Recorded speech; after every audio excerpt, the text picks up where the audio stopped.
Unlike our grandparents, we live in a world that we made. Until about 50 years ago, images of nature were the keys to feeling in art.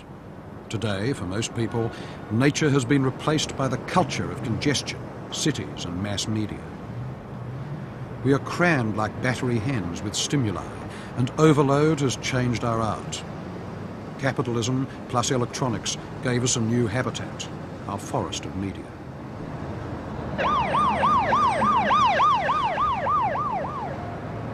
The problem for art was how to survive there, how to adapt to it, because otherwise it was feared art would go under.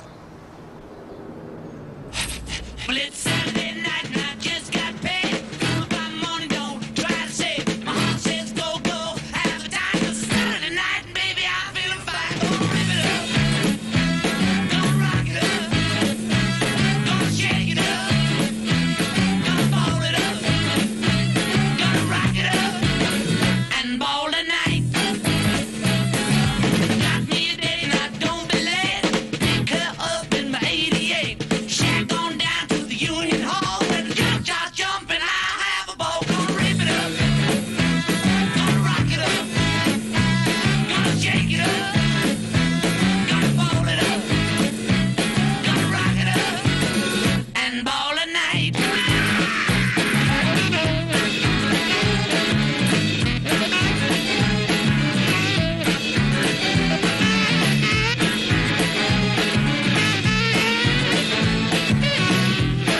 Well, ready, set, go, man, go.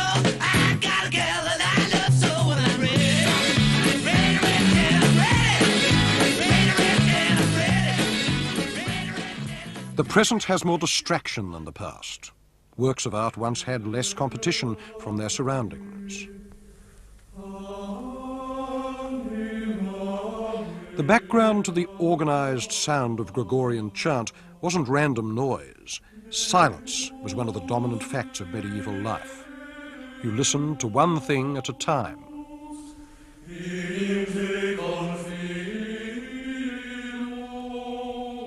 In a pre-technological world, you also looked at one thing at a time. Things could not be reproduced. No print, no film, no cathode ray tubes. Each object singular. Each act of seeing transitive. Not today. Today, the object splits into a swarm of images of itself, clones, copies. The more famous an object is, the more cultural meaning it has, and the more unique people say it is, but the more it breeds. Mass production strips the image of its complexity so that it resembles a sign. A sign is a command. It's something you take in all at once. It means one thing only. It isn't any better for being handmade. Pictures are different. They're more complicated. They mean a lot of things. You scan them, and their meaning adds up and unfolds. You don't get it all at once. Pictures educate. Signs discipline. Mass language always tends to speak in the imperative voice. The idea of sitting down and painting this landscape like an impressionist was obviously absurd. But how could art defend itself against a torrent of signs which were more vivid than its own images? By assimilating, by grafting the vitality of media onto what had become a wilting language. That, at any rate, was the hope. In the 19th century, the world of the Industrial Revolution appeared in landscape painting, slowly pushing its way into a fixed aesthetic category like an intruder in paradise, manufacture invading nature. The sign found its way into art a little bit later. The gap between the formal speech of painting and the lingo of signs began somewhere after 1900, when a few artists and poets realised that print was all around them, and that it made up a visual language which art, up to then, had barely even scratched. The prophet of this was the Polish-French writer Guillaume Apollinaire, the poet of Cubism. You read handbills, catalogues, posters that shout out loud, "Here's this morning's poetry." And for prose, you've got the newspapers. sixpenny detective novels full of cop stories, biographies of big shots, 1,000 different titles, lettering on billboards and walls, door plates and posters squawk like parrots.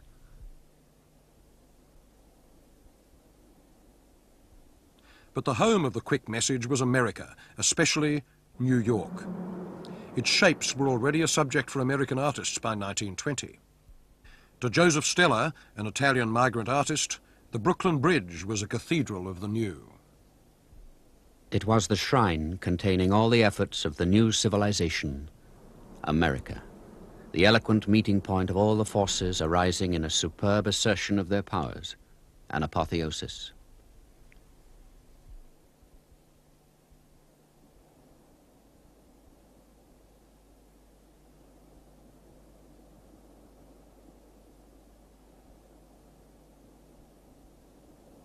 The vision of the new city as sublime, as a temple of progress, almost a new Jerusalem, was felt by other artists. Here by Georgia O'Keeffe.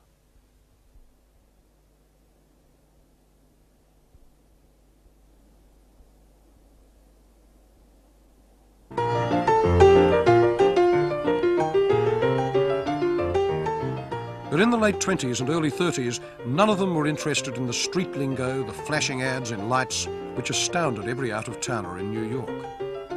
That was too vulgar. It stood for the commercialism that American painters wanted to repudiate. The heroism of work, that was an acceptable subject. But the signs that sold the products of work, no. There was one exception, an American painter who loved what he called the New York visual dialect, Stuart Davis. Davis belonged to the same generation as Hemingway, and like him, he went to Paris and was deeply changed by contact with the French avant-garde. Cubism formed his style.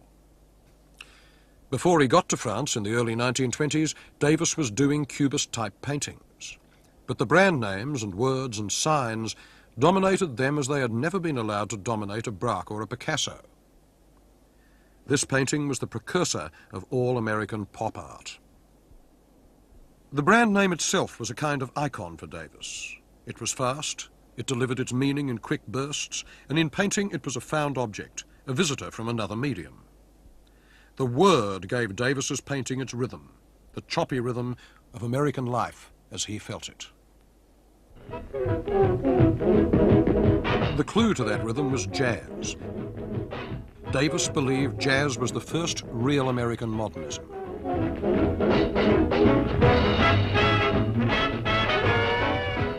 The brilliant colours on gasoline stations, chain store fronts and taxicabs, synthetic chemistry, fast travel by train, auto and airplane, which brought new and multiple perspectives, electric signs, 5 and 10 cent kitchen utensils, movies and radio, Earl Hines' hot piano and Negro jazz music in general. In one way or another, the quality of these things plays a role in determining the character of my paintings. Paris school? Abstraction? Escapism? Nope. Just color space composition celebrating the resolution of stresses set up by some aspects of the American scene. But in their time, the 40s and 50s, Davis's images of mass culture were on their own. No major American painters were ready to go so far into the badlands of other media or to do it with that mixture of cool and brashness. Then, around 1955, some others did enter them, but from another direction.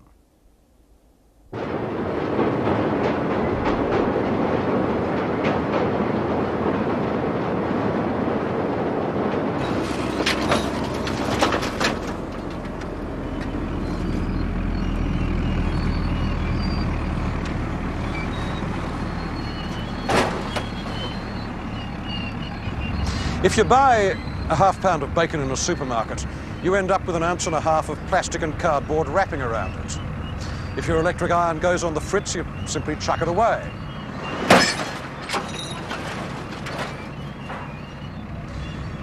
One of the peculiarities of a place like the city dump is that it makes you realize that New York throws away in the course of a week probably more manufactured goods than were produced in 18th century France in the course of a year.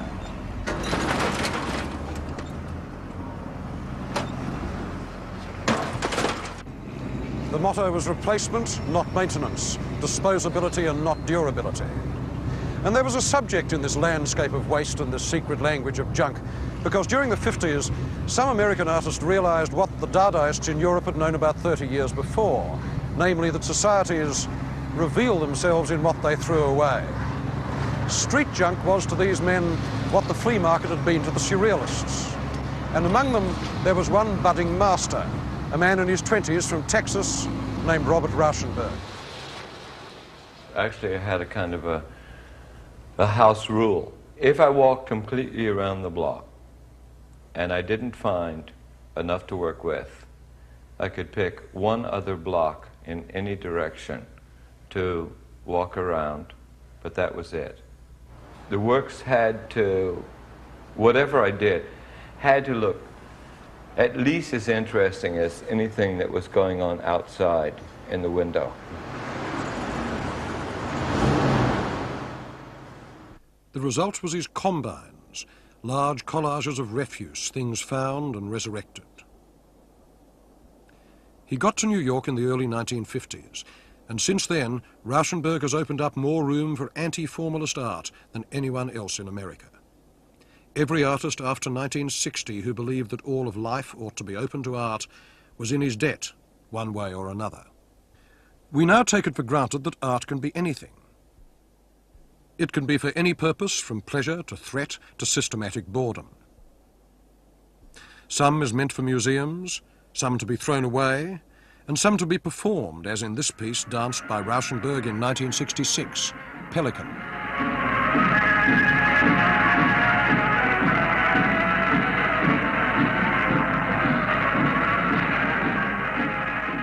This plurality at the end of the 70s is largely due to what Rauschenberg did in the 50s and 60s.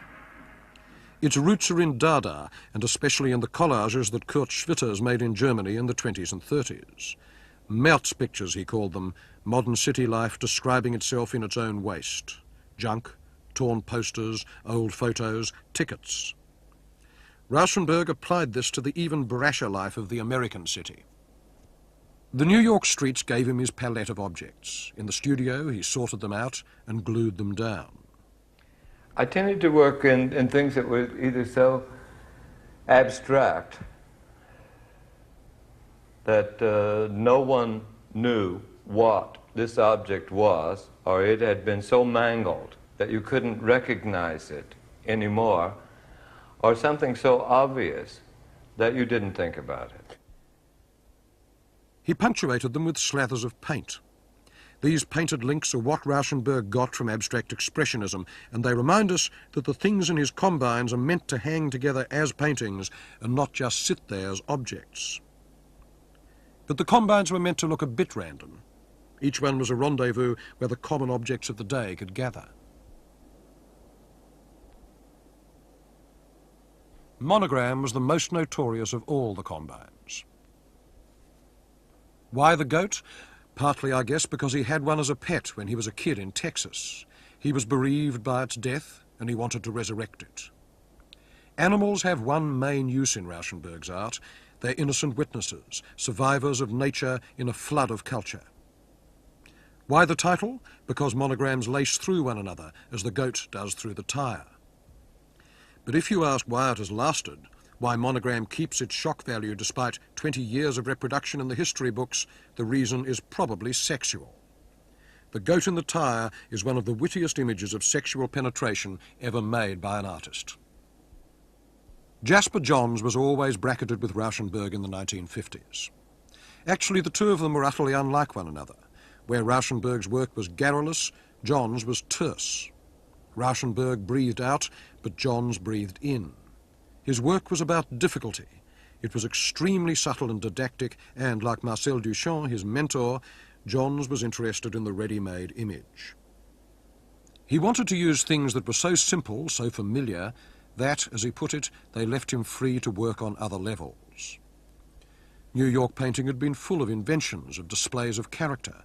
Johns would show what could be done with things that were not invented, things that were so well known that they weren't well seen. Very early on, Johns gave a clear outline of his theme, which is the difference between science and art. which helps you understand the way in which art operates. He did this at first by painting targets. Now everybody knows what you do with a target.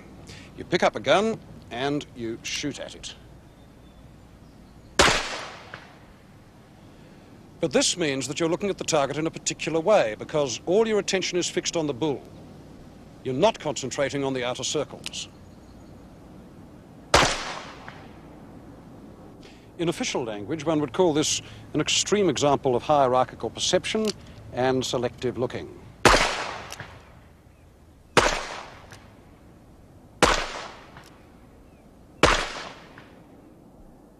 The target is a test, and Johns took it with a sort of deadpan irony to test what you expect a work of art to do.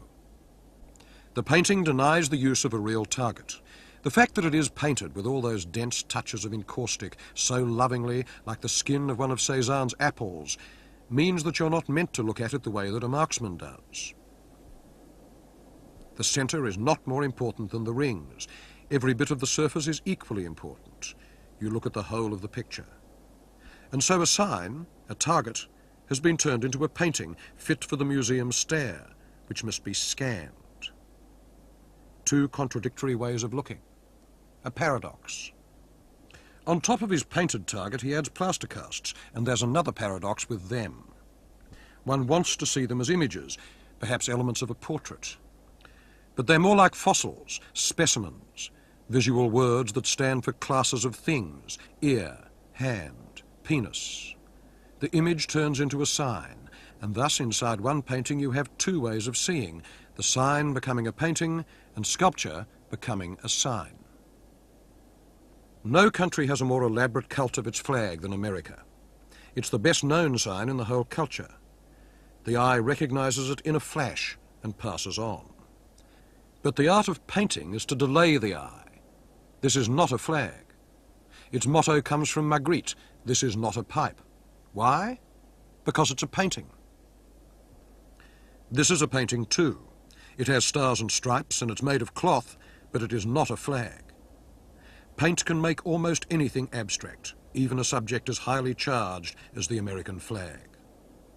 We see the painting first, that pale, perfect skin, and the flag beneath it, the sign, has lost its power to command. It's real, but it's also completely abstract. Flags are only as flat as this in the ideal space of art. He did the same thing with numbers. He wasn't a great colorist, but as a tonal painter, Johns had no American rivals. So one ends up thinking of pictures like this, so beautifully made, not in the context of sums or computer displays, but as the end of a tradition of still life that begins with Chardin. These aren't beer cans. They're made out of bronze and then painted. So they're sculpture, pretending to be junk, pretending to be art. The brushes aren't real either. Neither is the coffee can. They're bronze too, and painted. Johns' work was seldom what it seemed to be. It was always about something else, about irony, manipulation, tradition, and the defense of painting in the face of a mass culture environment. You'd suppose the stage was set for pop in the 50s in America, and certainly the materials were there. But the culture from which pop sprang wasn't at all respectable as far as American artists in the 50s were concerned. Giant plastered donuts were what they had to defend their art against. After all, they had to live with this stuff, and there was nothing remotely exotic or pleasing about it. To them, it was the nightmare from which they couldn't wake, the erosive splurge of mass cult, of vulgarity. But the English didn't have to live with it, and so in the 50s there were some English artists who saw the gross sign language of American cities with the kind of distant longing that Gauguin felt for Tahiti. They'd grown up with austerity and rationing and Dr. Strachey's national health teeth, but Hollywood had shaped their dreams. Forever young, forever sexy, and forever swollen with abundance. Well, she's my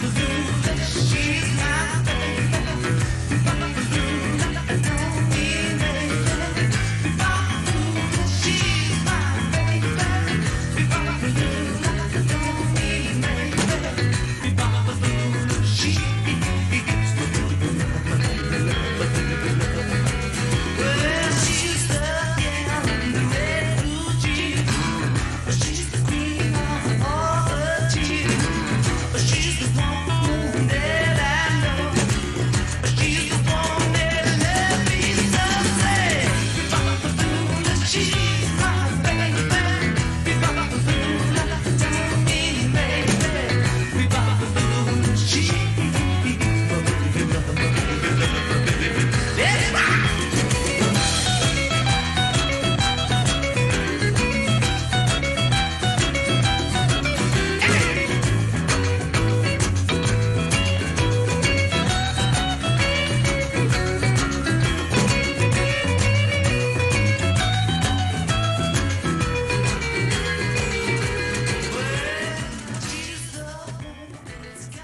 One of the inventors of pop back in the early 50s was an Englishman, Richard Hamilton.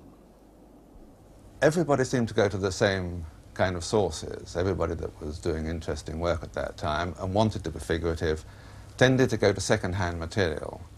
They went to the mass media, something that had already been converted from real life into processed pulp, processed television, processed cinema, or newspapers, or whatever. And the visual world became a new landscape of secondary filtered material. The cleanest clean under the sun is Tide Clean, new Tide Clean. Clean and bright as the sun on the sand. The kind of clean you like best next to those you love. That's because new Tide has extra cleaning power. With Tide, things always come out clean and fresh as a sea breeze. More than white, more than bright, really clean. Clean. The cleanest clean under the sun. In one of Hamilton's collages from 1956, the word pop appears in art for the first time, linked to a sort of Beverly Hills dream world. My own interests were certainly very specialized in that it seemed to me that the advertisers were manipulating the public in a very skillful and interesting and amusing way.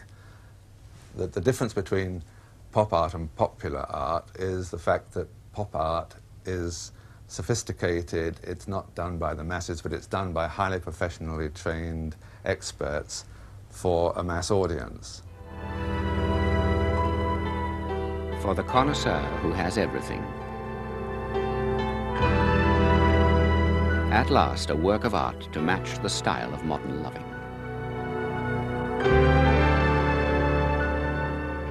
The critic laughs. A perfect marriage of form and function, design and delight. Created for you and yours by Europe's most caring craftsmen in an exclusive edition of only 60 examples.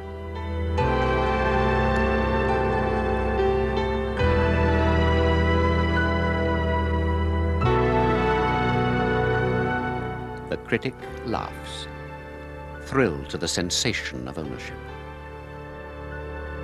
Hamilton is proud to present its new multiple. The Critic Laughs by Hamilton.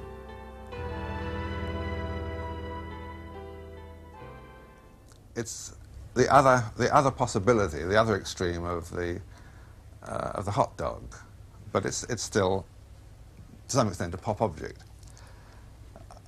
We had to tool up for the whole venture using the same materials and the same factories even that Brown used for the production of their case. Made an instruction book and a guarantee card and tried to repeat the whole process of consumer product presentation. Of course, it's sold not in supermarkets or in chemist shops or in department stores, but in rather smart galleries throughout the world, or presented in exhibitions in elegant museums. I've also made posters of this kind of subject and all the other ephemeral material, and the idea of making a commercial seems to me to be the realization of a dream when you can go through the whole analogy of producing the object and making all the literature and then come to the great finale, which is that you make a film and present it on TV in the form of a commercial. And that whole process is the work of art, to my mind. That is the work rather than the single object. That the analogy is what's to the industrial and advertising process is much more important than the object as a sculptural form. More than 40 years ago, a great Marxist critic, Walter Benjamin, said that it was going to be hard and maybe impossible for any child raised in the howling blizzard of signals to find his way back into the exacting silence of a book. Benjamin died in 1940, but what he feared from radio and cinema and advertising came 1,000 times truer with mass television. The box you're watching has done more to alter the direct, discursive relationship of images to the real world, on which painting used to depend, than any other invention this century. This isn't really a matter of good or bad programming. Everybody knows the box is a cornucopia of dung most of the time, but the effects, I mean, don't depend on the quality of programs. They flow from the nature of television itself. You only have two choices when you're watching a movie in a cinema. You can go or you can stay. With television, there's a third. You change the channel. But there must be. Heard all of it. As well as it was. Candidate's wife. California, and we're going to have a lot. How do you like? Bolts, be my guest. Really lengthened out yesterday. Judy Woodruff. Anyway, it really has. There have been two examples. Disclosure and sealing. There was a story with a headline. And you also do some looking for gold. That is, to proceed aggressively with Every Blaze trigger list creamy ice cream. And it's your And so, in a chaotic way, the dream of the Russian constructivist filmmakers and of the German Dadaists has come true with television, because whole societies have learned to see in terms of montage and juxtaposition. Ours is the cult of the electronic fragment. Because it's so intimate and casual, the box worked on us in other ways too. Its images had a weird, contradictory kind of tone. They were real, present in the room. But at the same time, they were very artificial, because their illusion wouldn't hold. They kept creeping up the screen or breaking off into dots and lines and jabber, not like film in a cinema. Their reality was provisional.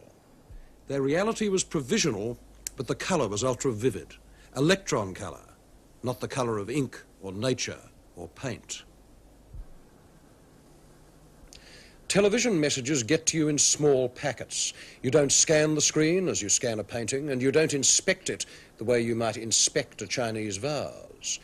The fate of these messages, these images, is to get equalized. Catastrophe, love, war, soap, they all pour forth in an overwhelming glut. And like radiation, which in fact they are everywhere, and they have affected art. And one of the artists they most affected in the 60s was Rauschenberg. He lives a long way from New York now, on an island off the Florida coast. No junk here, but his work is still saturated with images from the media.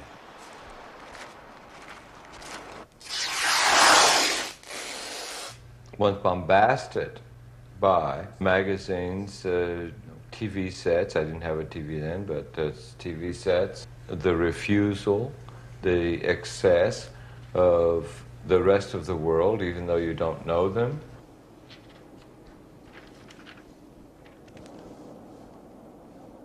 I can't move again until, if I forget where anything is.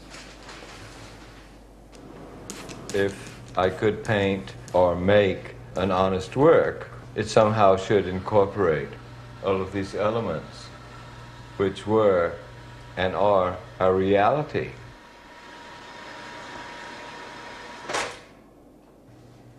Collage is a way of getting an additional piece of information that's impersonal.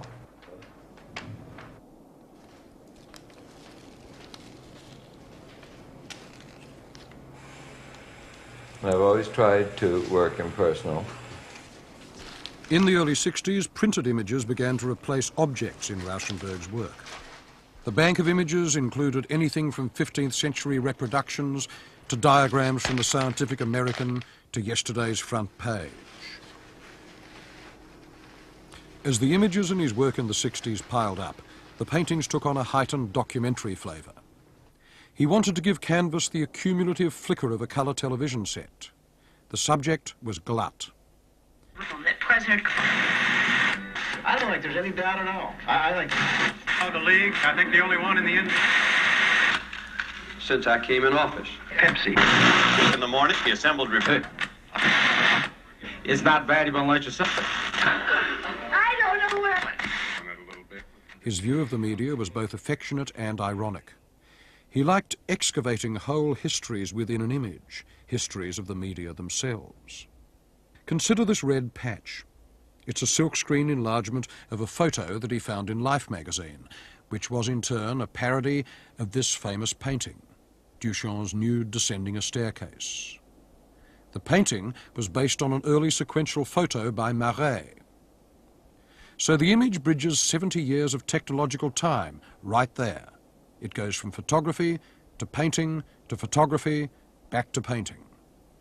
But the irony is that it ends up looking like the figures of Adam and Eve expelled from Eden in Masaccio's fresco in Florence, which turns the image of Kennedy, who was dead by then, into a sort of vengeful god with a pointing finger, thus fulfilling the prophecy of the 19th century French diarist Edmond de Goncourt.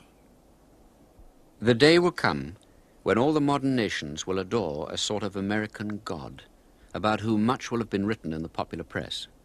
And images of this god will be set up in the churches, not as the imagination of each individual painter may fancy him, but established, fixed once and for all, by photography. On that day, civilization will have reached its peak, and there will be steam-propelled gondolas in Venice.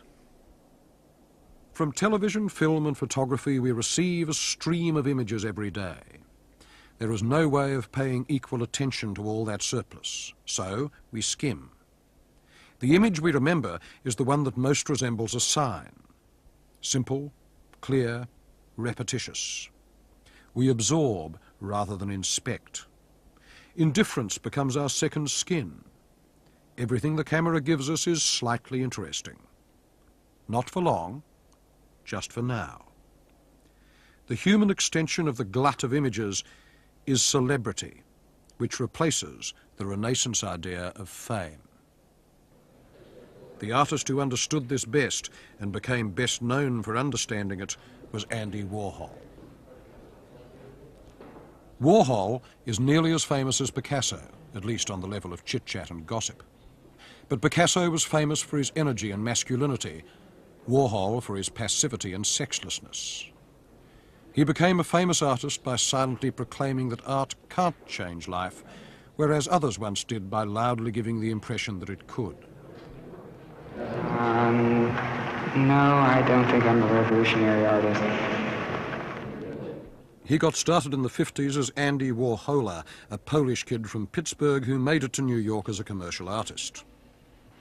By the end of the 70s, he'd relapsed into being another kind of commercial artist, doing Nescafe Society portraits, a painter without a subject. His career as a man with something to say lies in between. Art is short for artist. I thought words are just always made shorter, so art was just cut from the word artist and made shorter. What he extracted from mass culture was repetition. "I want to be a machine," he announced. Warhol loved the sameness, an infinite series of perfectly standardized products. When Monet painted in series, he did it to glorify the eye, to show how it could discern tiny differences. Discrimination within abundance was the essence of such painting. Today, we have sameness within glut, and that was what Warhol painted. His work in the early 60s was a baleful mimicry of advertising without the gloss. It was about the way that advertising promises that the same pap with different labels will give you special, unrepeatable experiences. Advertising flatters people that they're a bit like artists. The consumer is rare, discriminating, a connoisseur of experience. If Warhol was once subversive, and in the early 60s he was, it's because he turned that round. A famous artist who loved nothing but banality and sameness. I want to be a machine, to print, to repeat, which was the most cunning sort of dandyism. He began by doing straight advertisements, then he ran ironic commentary on them, but by the 70s, advertisers were copying him, like this.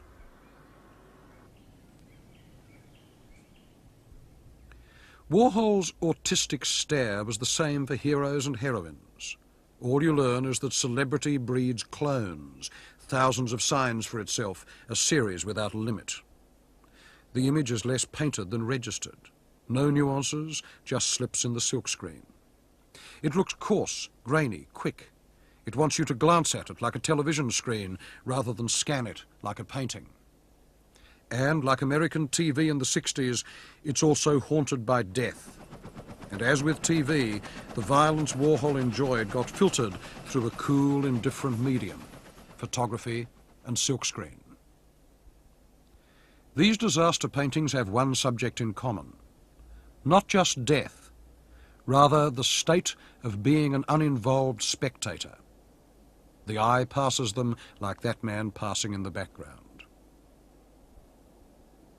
What this added up to was one piercing insight about the nature of media. But that was it. It could be done over and over again, but not developed further as art.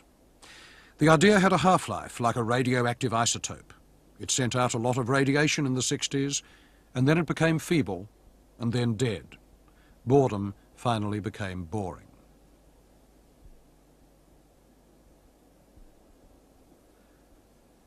But the nature of mass imagery fascinated other artists in the 60s as well. If Warhol and Rauschenberg were into television, Roy Lichtenstein was about print. His best-known source was American comic strips of the 40s and 50s, the stuff that artists of his generation who made the pop movement grew up on. To its detractors, it looked about as challenging as bubblegum. Take a comic and blow it up. But there was more to it than that.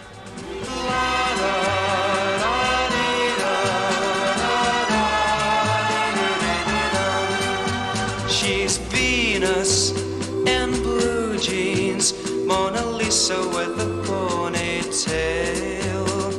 She's a walking, talking work of art. She's the girl who stole my heart. My Venus in blue jeans is the Cinderella I adore. She's my very special angel too, a fairy tale come true. They say the 7 wonders in the world. I don't think it's dealing with the images that have come about in the commercial world and it's using that, because there are certain things about it which are impressive or bold or something, and it's that quality of the images that I'm interested in, the kind of texture that the dots make and various things that are usable to me in my art for expressing that feeling. But it's not saying that the commercial art is terrible or look what we've come to. That may be a sociological fact, but that's not what this art is about. Printer's dots were the basis of Lichtenstein's style, a code that ended up looking very cool and abstract. It was a way of distancing the image, making it both big and remote. And like Johns, Lichtenstein was intrigued by the difference between scanning and looking. You scan a frame in a comic strip and then flick on because comics exist to tell a story. But a painting is meant to detain you. Make a museum-scale comic and you have another paradox about the way that we see art. Probably Lichtenstein's work has been around too long for its shock value to last, but in the 60s, when it was new, its ironies really worked.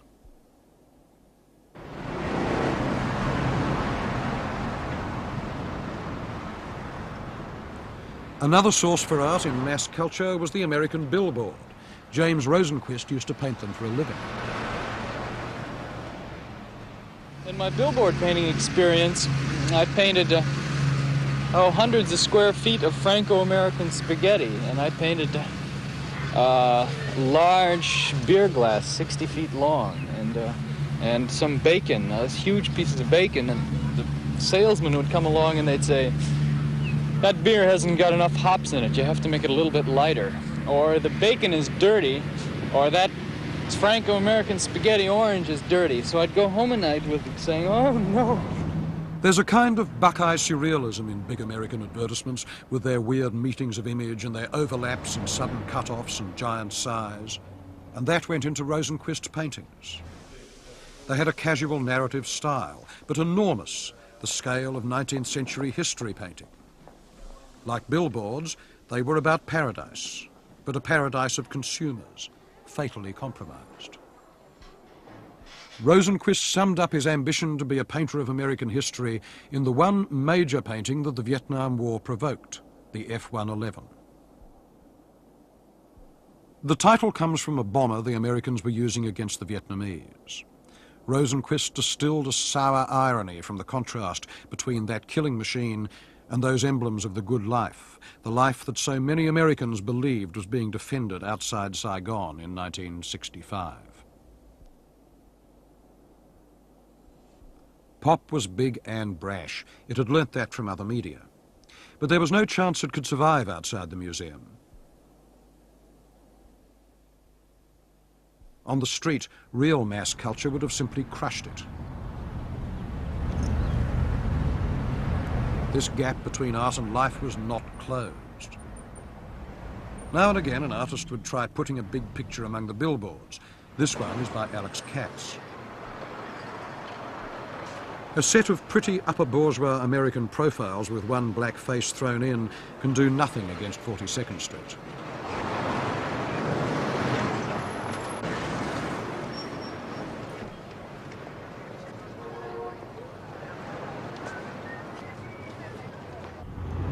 In a culture of mass communications, art has to survive either by stealth or by living in those game parks we call museums.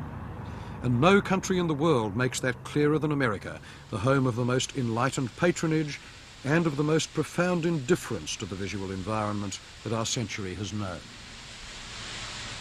The city that put up the stiffest resistance to the idea of culture with a capital C was this one, Las Vegas. You can't imagine an art museum in a place like this, and in fact here the idea of art simply evaporates because there's nothing to do. It flies off in the face of the illusions of which this place is composed. Sudden wealth, endless orgasm, Dean Martin. This is the Disney world of terminal greed, and no wonder it had such an enormous appeal to the pop sensibility, because here you have an infinite variety of signs which are all plugging exactly the same product, luck. Now the product's abstract, and only the signs are real. And so Vegas sums up American giganticism, not because it's big, but because it pretends to be. Its monuments, the city lights, are conceived on a scale much beyond anything that most artists ever get to work on. And so really the town is a work of art. Lousy art, but art all the same. And no wonder that this festive junk food for the eyes had such an appeal to artists and critics. Hello, darkness, my old friend. I've come to talk with you again, because a vision softly creeping left its seats while I was sleeping, and the vision that was planted in my brain still remains within the sound of silence. In restless dreams I walked alone, narrow streets of cobblestone, neath the halo of a street lamp.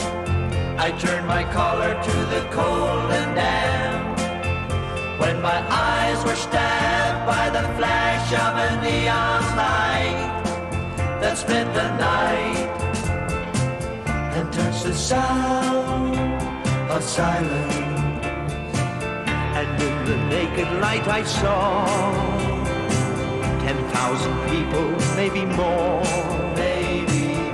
people talking without speaking, people hearing without listening, people writing songs. There is no way that museum art can rival the commercial extravaganzas of the real world.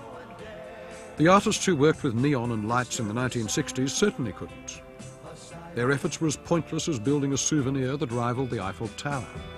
Fools that I you do not know, silence like a cancer grows.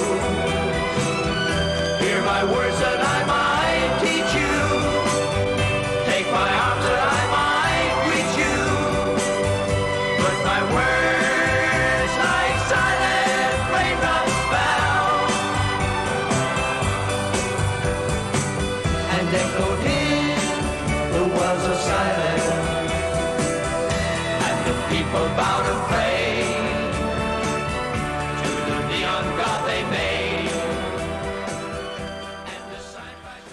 In fact, there was only one artist who took on the full weight of the American commonplace, its giganticism, its power of spectacle. But he did it by irony, and his work went far beyond any limits one could assign to the pop sensibility. He was Claes Oldenburg, the thinking person's Walt Disney.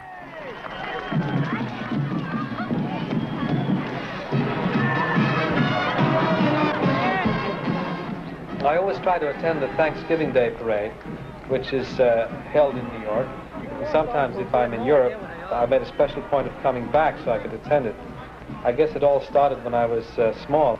I was always taken to the parade, and it's always figured in my imagination, the excitement of seeing those huge balloons in the air moving about. But my interest in the parade is not so much an interest in the circus aspect of it, or in the clowns and the floats. I'm really specifically interested in these balloons on that scale and what they do in the air, and the whole engineering aspect of getting these balloons down through all the streets, and the whole process of filling the balloons with gas, which goes on a whole 12 hours before the parade. All these parts of the parade are very interesting to me, and it's the balloons that I come to see rather than anything else. Born in Sweden, raised in Chicago, Oldenburg grew up fascinated by the size of things American.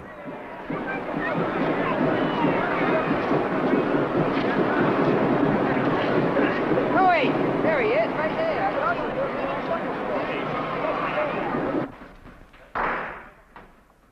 From the beginning, his art was literally about appetite, the desire to touch, squash, stroke, absorb, digest, and become what he saw.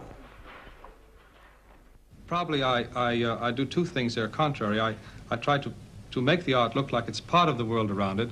At the same time, I take great pains to show that it doesn't function as part of the world around it. He took ordinary things. Small ones got huge. Soft ones hard. Hard ones went soft. This is a ladder. This is a saw. The logic of use is gone. Things take on multiple meanings, and they keep alluding back to the human body. A Chicago fire plug becomes a torso with breasts and nipples, a monumental nude. This is the original fire plug, because this fire plug was directly outside of my house. And this was the fire plug I saw every day, and is more or less the one that my fire plug fantasies are based on. This is the one that was done in 1968 as a souvenir of the Democratic Convention. This way it's kind of breasts, and if you turn it upside down it becomes a bottom half of the torso, these being legs. I like to take an object and deprive it of its function completely. Take an ordinary object, change its scale, its material, and suddenly it is a stranger to the world, weird and complicated. Well, I mean, I have a condition I want to express about form, and then an object sort of fits into that condition, and then I take the object without thinking too much about the object. That is, this could just as well have been a bank vault, except that I like the light switch, very simple, you know, very straightforward, and symmetrical form, which is what I was looking for, something geometric and uncomplicated.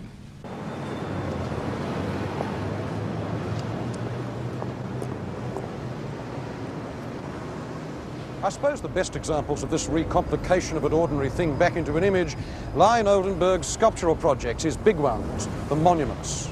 Not very many of them have actually been built, but in Philadelphia, this one was. And what could be more ordinary than a clothespin? But on the other hand, you'd have to go some way before you found anything more dreamlike and grotesque than a clothespin 40 feet high. Like a monster in a movie, it suggests that the real world is somehow contrived to rise against its owners. But it's also partly human, a fact which underscores its monstrosity. The clothespin has two legs, and one is encouraged, therefore, to read it as a man. The spring clip on the thing's torso suggests compression, force, inhibition. The angles are all sharp and there's nothing flabby, and the thing is in fact a giant authority figure, a sort of parody of the hero in sculpture, a modern Colossus of Rhodes. Oldenburg's range goes all the way from that to the pastoral, like this giant trowel.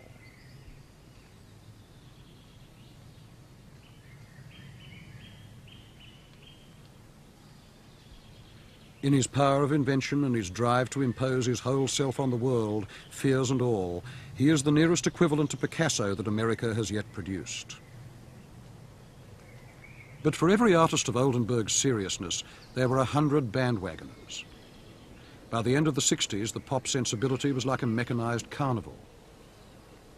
The avant-garde takes over the electronic village, and the prophet of this idea, a Canadian professor named Marshall McLuhan, was one of the last thinkers in the world to believe that artists were still ahead of the game. The artist is the enemy. But in our time, the artist has become the very basis of any scientific power of perception or making contact with reality. It now seems that McLuhan was wrong. The game had finally got ahead of the artist. One of the catchwords of the late 60s in art as in gossip was information. And since the medium was the message, the quality of information was not held to matter very much. The sheer amount of it was so glamorous. When you surround people with electric information, the overload of information becomes fantastic. The amount of information in the environment under electric conditions is many times greater than that of the normal human environment pre-electric. And there's only one natural response to such overload, and that is pattern recognition. American educators are so serious that they exude parody all the time, and this place is a parody of the McLuhanist state of mind. It's called the Living History Center, and it's in Philadelphia. We like this country very much, really. Here, the kiddies can have what is called a non-elitist, multidimensional environmental learning experience. Translation, compulsory fun. They can listen to bits of the Declaration of Independence on the phone. They can look at period photos and bus tickets on the big index wheels. And they learn nothing. The medium is the message here, and it turns the brain to cornflakes. We hold these truths to be self-evident, that all men are created equal, that they are giant petal curving downward, creamy white outside, rose-colored inside. It still retained that shape when we last gazed at it from the distance. The world will note that the first atomic bomb was dropped on Hiroshima, a military base. We won the race of discovery against the Germans. We have used it in order to shorten the agony of war, in order to save the lives of thousands and thousands of...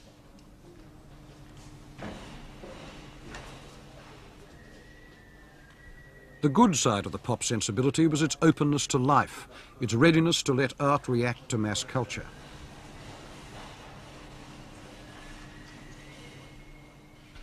The bad side was the manipulation and promotional garbage that flooded the art world in the 60s. Instant this, instant that.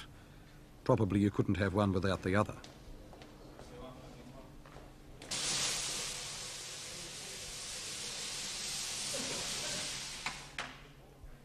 We were told over and over again that art based on mass media was more democratic than art that wasn't. It could survive in the big wide world, but generally that turned out not to be true. Whether it was difficult exacting stuff like Jasper Johns or just entertainment like most pop art, it needed the museum more than ever. You want it that way or the other way? Well, it's a square print, so we can turn it around if we don't like it. For all the talk, art based on the media turned out to be just as fragile as any other kind.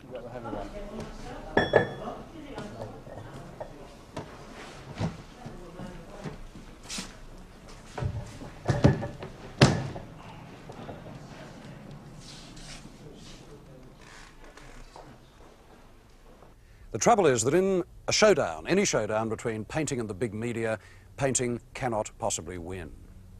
People believe what they see on the screen, in photos, or even on the box, but nobody extracts the essential information for the conduct of their lives from looking at paintings anymore. The thing is that, compared to the media, art's a small thing. It's just a vibration in a museum, really. And it deals with what hasn't already been said. It isn't even a very good religion, but once it gives up its claims to seriousness, it's shot. The pop sensibility and its ironies nearly took these claims away, dissolved them in the doctrine that the medium is the message. But then it became apparent that all this doctrine boiled down to was the idea that it doesn't matter what art says. Now, perhaps Andy Warhol was right for his moment when he said that pop art was about liking things. But even so, it's not enough. Man is an animal who judges. And even in a culture which is split as disastrously and as many ways as ours has, the problems of choice and taste and moral responsibility for images still remain. In fact, they get harder. But the rock upon which the avant-garde sank was that art could no longer control that responsibility.